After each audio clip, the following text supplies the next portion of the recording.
We're still talking about the dog issue right now. No, we are. Yeah, this is, we're on the dog parks. You haven't The changed. next item will be down the street. You said you finished. But we finished with the chief. Oh. Now the board. Excuse me. Yes, so after some input from the community, the board will make a decision, we'll discuss, and then make a decision on the dog park issue, and then we'll proceed to talk about Apple Street and wrap it up there. So you will have a chance to speak Sorry. then. So yeah, this is still about dog park hours. Yes, you may speak. Yes, Nicole Larson. I really appreciate Chief Hartman's comments. Since I've been speaking in favor of retaining restricted hours for dogs, so many people have come up to me and told me their bad experiences on the boardwalks, being nipped, tripped, bitten, run over by dogs, even dogs on leashes, and I would really urge you to retain restrictions on dogs. Thank you, Nicole. Okay, do we have another man? Yes, you back. I'm Jeff, Perkin, most of you know me, heard me talk about for a while now. I have 3 points. 3 points. One, the last 7 months on Cell A and Mission Bay Park, there's been hardly any enforcement.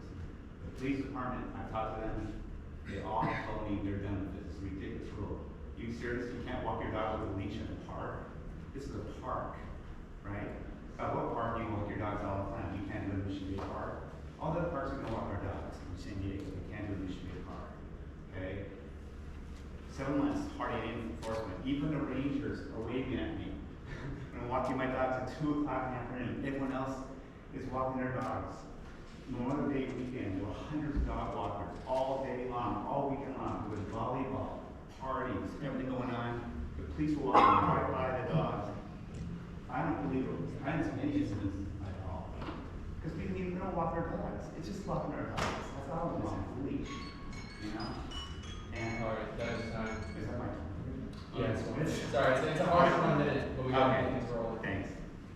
Okay, Jennifer?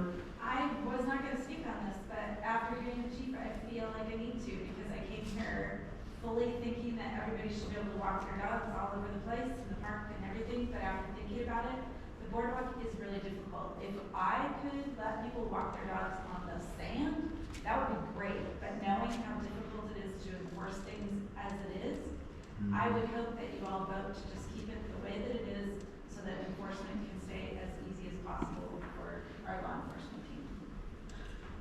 Okay, thank you, Jennifer. Any other input from the community? My name is Mark Garrison, Peter resident over here. I think it's absolutely ridiculous that there's a restriction on dog walking. People have different schedules for work, and there shouldn't be a restriction of time. Okay. All right. We'll do one last comment right here, and then we'll move to the board. Yeah, my name is Dave Lehman. I don't own a dog, but I sometimes take my daughter's dog out for walks. And I found that they're very, I don't want to disagree with the chief, but I spend a lot of time on Mission Day with the dog at various times. And it's really, it's been almost wide open. And I've been here for the summer, and I've been here for the winter and so on. I think the opportunity there, since we allow dogs in the other parks, to me, it just doesn't make a lot of sense. The other parks are crowded as well. And I think one thing that has changed since these laws were created is that people are no longer working a normal work day at an office. They're home. They're home with their dogs. And they want to take a break to go out. They're restricted from that. And I think that's something that ought to be considered because our lifestyles have changed completely. And we're not really thinking about dog owners who do have to take their dogs out. And I've never seen, in all my time, I've seen people picking up the dog poop and all of that. So I just think there's a very good argument to be made to allow people to have their dogs because they're going to have their dogs, period. You know, as I said, we have the highest number of dogs, one of the 5 highest dog populations in the world. Thank you. Thank you for your input. Okay. Can I make one additional comment? All right, this is very last one. And I was speaking as a dog owner. My name is Wendell Callahan, so I'm going to that. As a dog owner and proud parents of a former seasonal lifeguard. And our oldest son worked as a lifeguard throughout his undergrad during summer. can tell you, some summers he had over 30 rescues, and these include kids, you know, very young people, as well as adults. And I love my dogs, right? And I know that anything that distracts from a lifeguard's focus on product safety potentially puts somebody at risk of death. And so I think that, you know, that was not lost on you, Chief. And so I think that needs to be the focus. And, you know, we live in PP, there's hundreds of miles of sidewalks. That's where we walk our dogs around our beautiful neighborhoods. We don't have to go to the beach to walk the dogs. So, that's what it's about. All right, that will conclude it for the audience's input. We'll now move it over to. Can I have one from the medical community? So I'm a radiologist. No, I'm sorry, we're gonna move it over to the board. The audience has had their chance, we're gonna move, because we still have an item to get to. Would you like to pick us up? Yes, sir. Thank you, Charlie. I want to say something that has not been mentioned at all this evening. I want to advocate for senior citizens, the very elderly, people in walkers, people in wheelchairs, small children, very small children. They're at risk from aggressive dogs. Even if it's a friendly aggressive dog, which there's many of them. Leashes, barking, approaching, tripping. Therefore, I'm in favor of keeping the restricted hours. The seniors, the elderly, small children need some time to themselves. I'm okay with adjusting the hours if the board entertains that motion, but I'm not in favor of 24/7 unrestricted. Thank you, Charlie. Thank you, Greg. Okay. Why don't we start with John, and then we'll start moving down the line. Okay, I'm gonna make the counterpoint. I absolutely agree that, and we're not talking about the beaches or the boardwalk. The boardwalk's a very dangerous place, but Mission Bay Park is the park for those neighborhoods that are adjacent to it. And I wasn't a dog person until about 2 years ago, and actually was a dog person for 6 months before I realized that these rules were in effect. But we live on a hill, we're not able to walk our dog up the hill, so we drive down to Crown Point, and we've been there many times during the day, but usually towards the evening, but we've been other times. And if we were concerned about safety in that park and on those walkways, we wouldn't let bikes, we wouldn't let scooters, and we wouldn't let a lot of other things occur in those parks.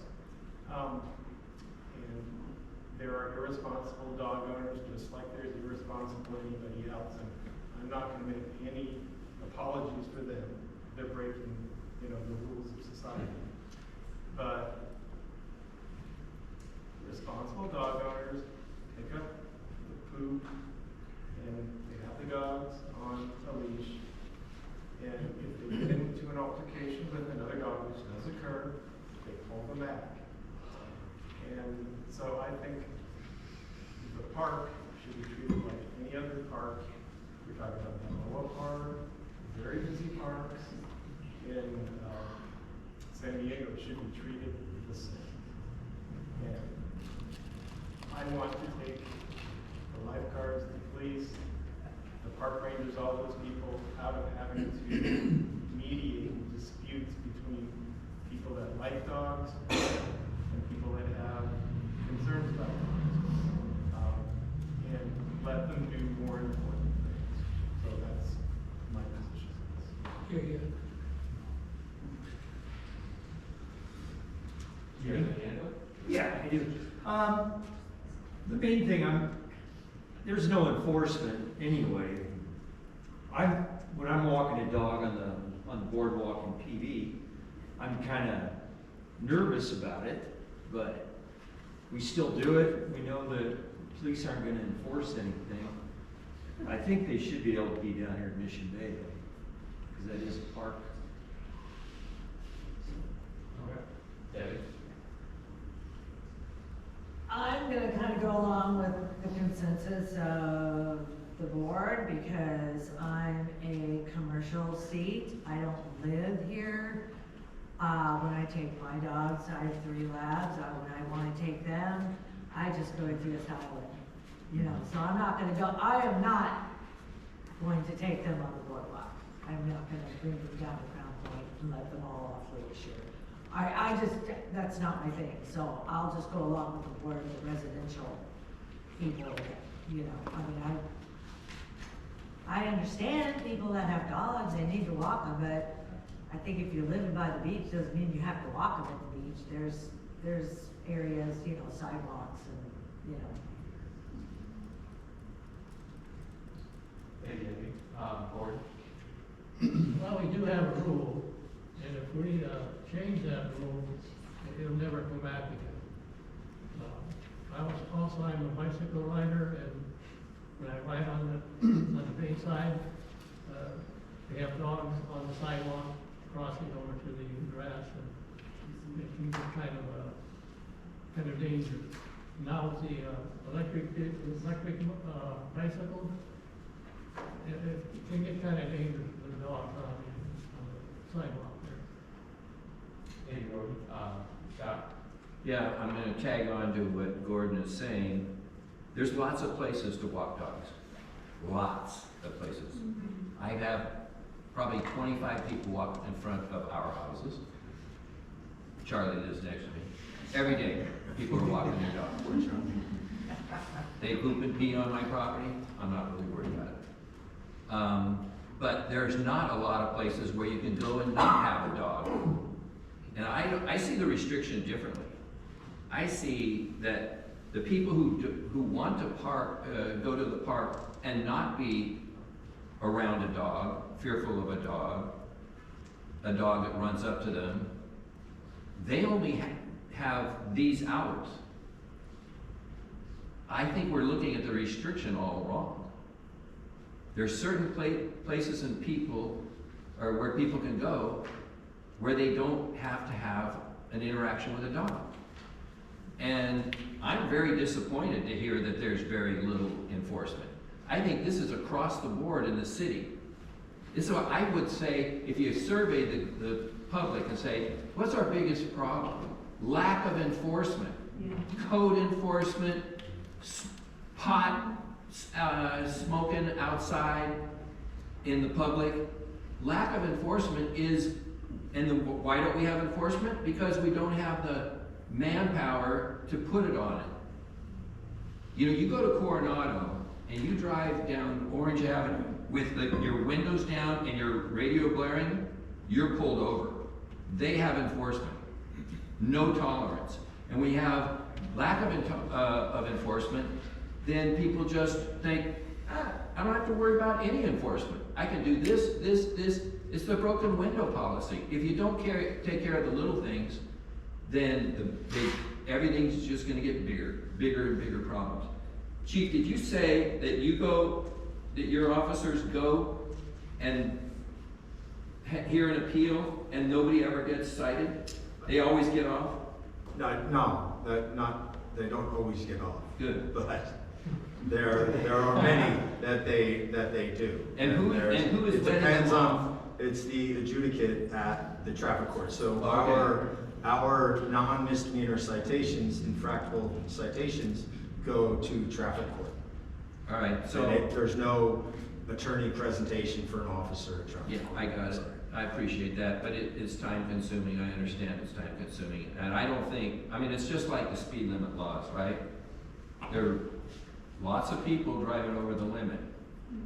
But once in a while, if you know you're gonna get caught, you're gonna stay closer to the limit.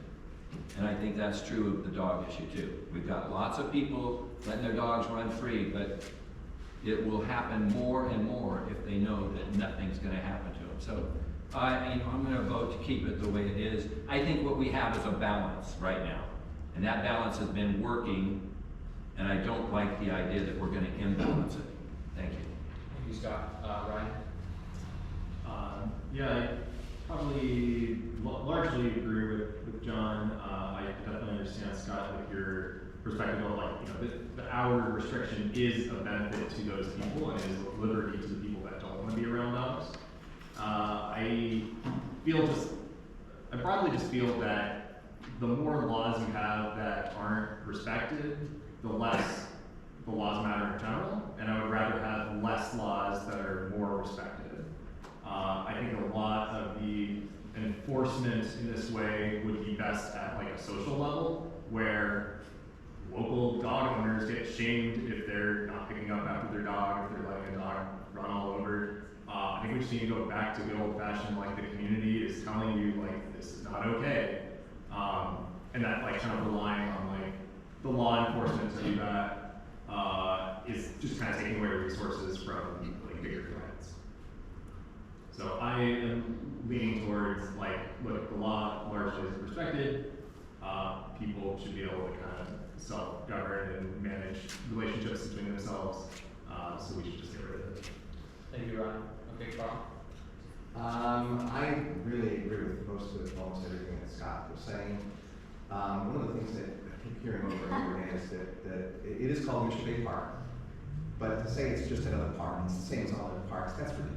That's nonsense. It's totally different. You show people a picture of what we're talking about. You show people a picture of Balboa Park and Kate Sessions Park, and say which of these is different. I think everybody knew which one.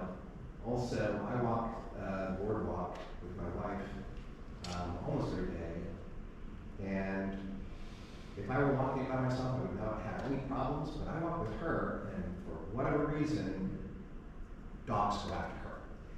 And it's a strange thing, but I've lived it. And so I know that there must be other people out there too. I don't understand it, but it happens, and so I'd like to have her have those times where she can feel safe. Thank you, Carl. Amy? Yeah, I'm also gonna vote in favor of keeping the dog hours as is.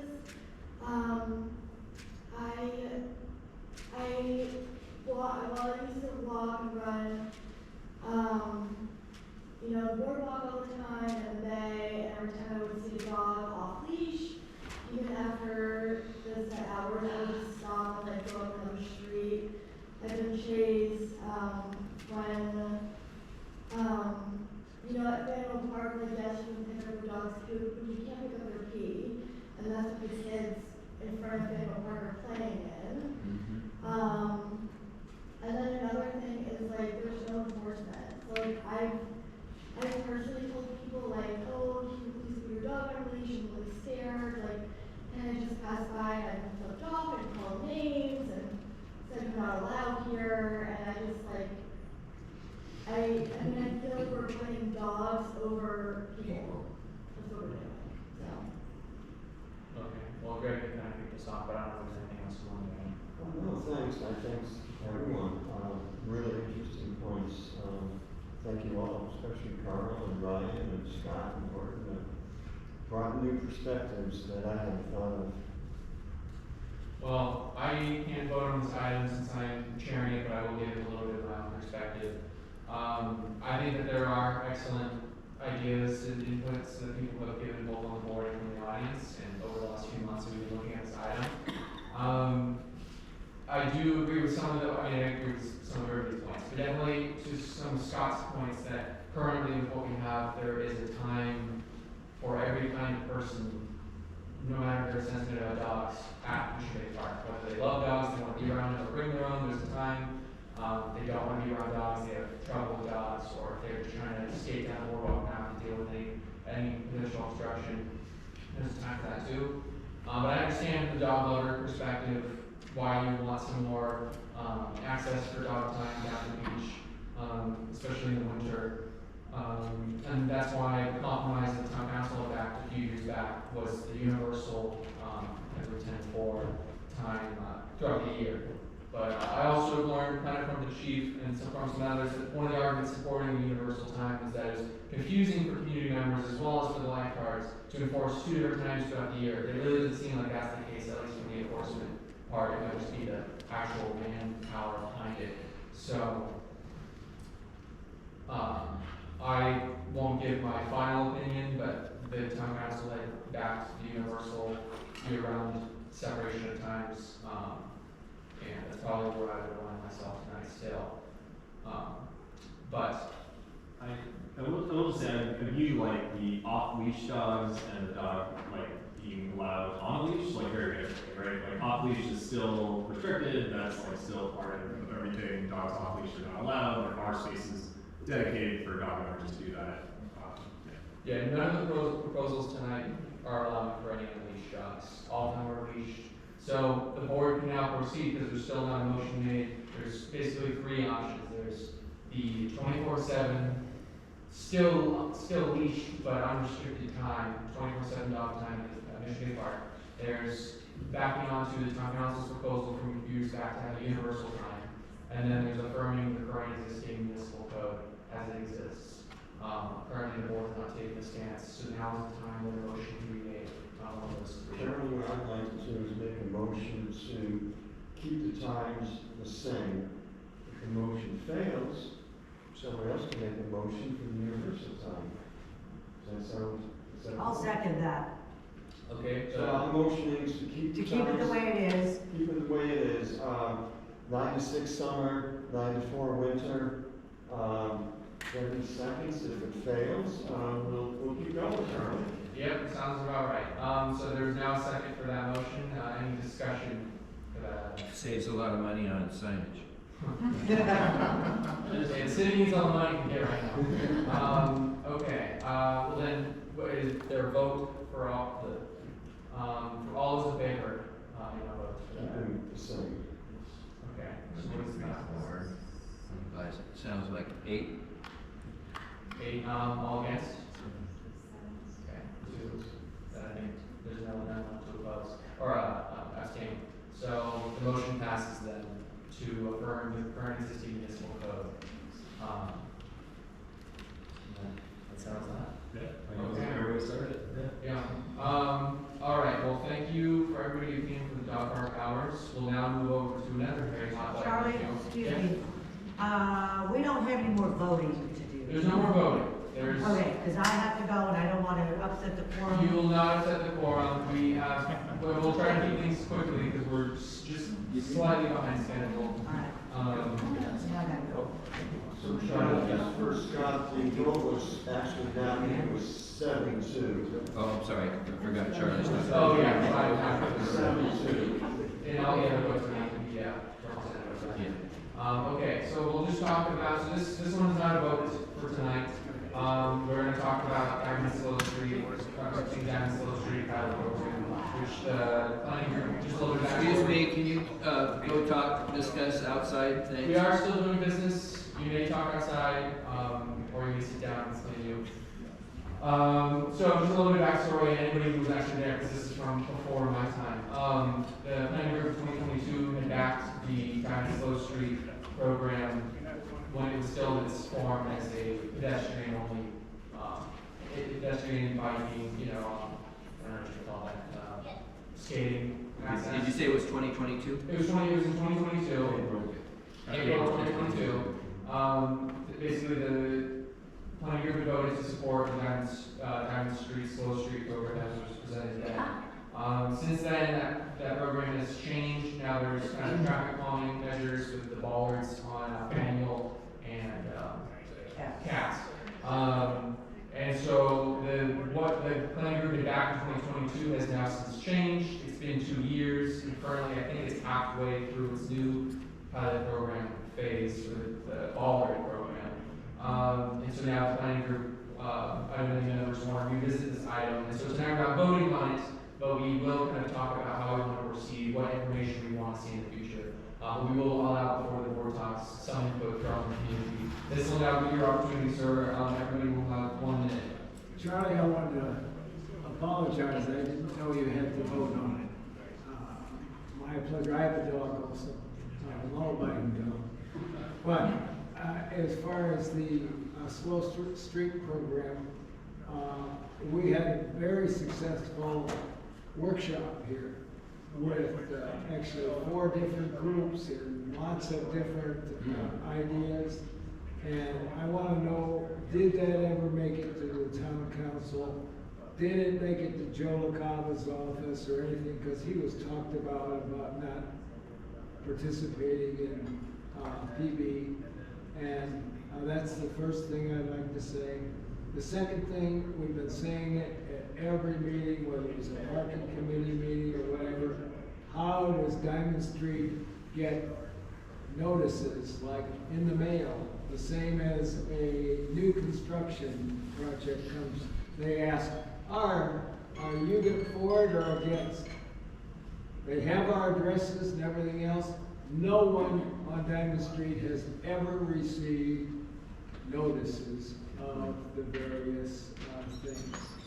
Yeah. That's mine. So the workshop report, you can find it on Beautiful PB's website under PB Pathways. It is included on I have QR codes around here that I have some research. The top line there is a link to that report. It was shared with the parking district, which met yesterday as part of that report. And then I want to include it in like a larger report that comes out of that parking district with all of the other PB Pathways workshops. But they're currently available on PB Pathways, or on Beautiful PB/PB Pathways. Right. Well, you were at the workshop, right? And a number of other, but very few people that I see were there. I want to know, did it get up the ladder? Did Joe LaCava, did the other town council members see any of the input? Because the general opinion of that evening, I thought, was that they want the bollards down, and number one, it's a pilot program. What is the date of it when the pilot program stops? And, you know, it's been 2 years on a pilot program. When does it stop? Nobody knows. Nobody can answer that question. So someone's got to talk to, Charlie's got to talk to Todd Glory or something about it. When I should mention, it was also shared with the Sustainability and Mobility Department, which is the project managers of the yeah. So Sarah was the representative that was here, Yes. and then her and her manager or boss. Yeah, I talked to her. She was brand new. She hadn't even been to the meeting before. All right, we gotta keep moving forward. Go. We're still not done with the public's input. We'll move to the next person. By raising your hand. Lars. Do you want to? Now, if I say my name, will that count in my 1 minute? I already know your name. Yep. Okay, I'm ready. My name is Loris Tomlinson. I'm a resident of Diamond Street for 44 years. I am very opposed to the bollard barricades on Diamond and Faneuil and Cass. I have to drive around them every day. There is no good reason for the barricades. Diamond doesn't need slowing. It's 30 miles an hour. Diamond has never been an accident-prone street. Diamond has always supported bikes, skateboards, skates, etc. with cars. Diamond is an east-west corridor to get to the freeways, Claremont, and the safest way to cross Ingram. Going around the barricades puts more exhaust in the air. No studies were ever done in the beginning before 2020 to show Diamond Street needed slowing or barricades. The PB Pathways group has helped Diamond Street into a controversial, hot topic, political, contentious arena. Katie Matchett of PB Pathways and Beautiful PB called Diamond Street at a March meeting a beast. That's because she and others, along with her same-minded set, have been finding great opposition to their wannabe takeover. Please stop the madness and open Diamond Street permanently. Thank you, Loris. Next community member. You can state your name. My name is Sandy Kindred. I do not live on Diamond Street, but I happen to drive along the slow part of it 2-3 times a week, either visiting friends that live there, picking up people for carpools, or dropping off items to people who are homebound and cannot get out themselves. So I have a lot of experience on that street, and I want to talk about the fantasy versus the reality. The reality is, from my experience, as much as I'm on that street, that it is not safe. It is dangerous. I can't even tell you how many people, adults and kids, go blasting through the stop signs and the bollards with no regard for slowing down, certainly never to stop. You know what it's like when you're driving on the freeway and a motorcycle comes whipping around you? You don't see him. I've almost hit 2 people. That's dangerous. That's traumatizing. In addition, when I drive down Diamond Street for my personal business,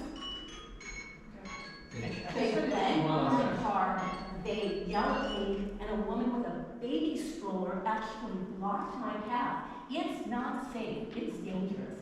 Please consider that in your decision to keep those bollards in that safe street. Thank you.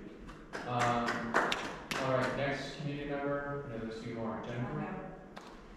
The PB community has expressed dismay repeatedly over the years regarding PB pathways, slow streets, traffic calming, and the severed artery on Diamond.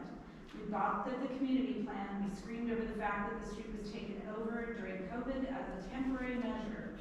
Asked for proof of lack of safety through accident reports. We protested with news cameras rolling, reminded civic groups of our already protected intersections on Diamond, the wide sidewalks, the prevalence of homeowners making it safe in that community-oriented space, and now we have the exact opposite. The Pathways Phase 2, as deemed by beautiful PB, was passed unanimously because residents didn't know that it was happening. You rejected a motion to abandon the slow street in spite of a 16 to 16 vote, which wasn't even a vote because we didn't know there was going to be a vote that night. We all just showed up at the church to speak. And through public speaking, you decided that was a vote. Many who came didn't even speak that night. It's a dirty deed. Thank you, Jennifer. Okay, we have time for one more comment. All right, we're going to do you right here, please. Yeah. Hi there, Rena Kaplowitz. I do not live on Diamond Street. I've lived in PB for 33 years. I use Diamond Street to go east to west, or west to east. You're blocking off 3 blocks. It's not sane. It's not sensible. It's not logical. Anybody in a hurry is not going to go on Diamond Street. They're going to take Grand Avenue. They might take Garnett, but in a hurry, you're not going to take Diamond Street. It's just a ridiculous thing. Adding pollution, adding ugliness, beautiful PB. It's not beautiful. It's freaking bomb. Because you guys went over on the agenda and I've been here waiting, so I would like mine.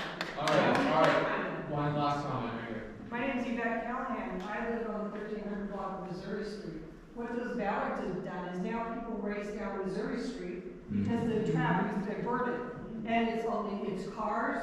I see also the trash trucks now come down Missouri Street because they can't go through on Diamond. My concern is St. Bridget Diocese wrote a letter because it impacts the parishioners at St. Bridget's, because now people cut through St. Bridget's parking lot to avert the ballards because they can't turn left on Diamond coming down Cass. But nobody seems to be listening. You guys don't seem to be listening. We keep coming to these meetings and it's very frustrating because you guys just talk, you waste time. I'd like to see something happen. We live on the street. These are residents that live on Diamond Street. We're living it every day. I can't believe somebody hasn't been killed yet because I can't tell you how many times people just flow through those. And if I don't stop at the stop sign and like literally wait for 5 seconds, I mean, somebody's gonna die. All right. We waited all this time. Very good. Yeah. Yeah, we wait a long time when you were talking about the. Yeah, you guys are all talking, give your comments.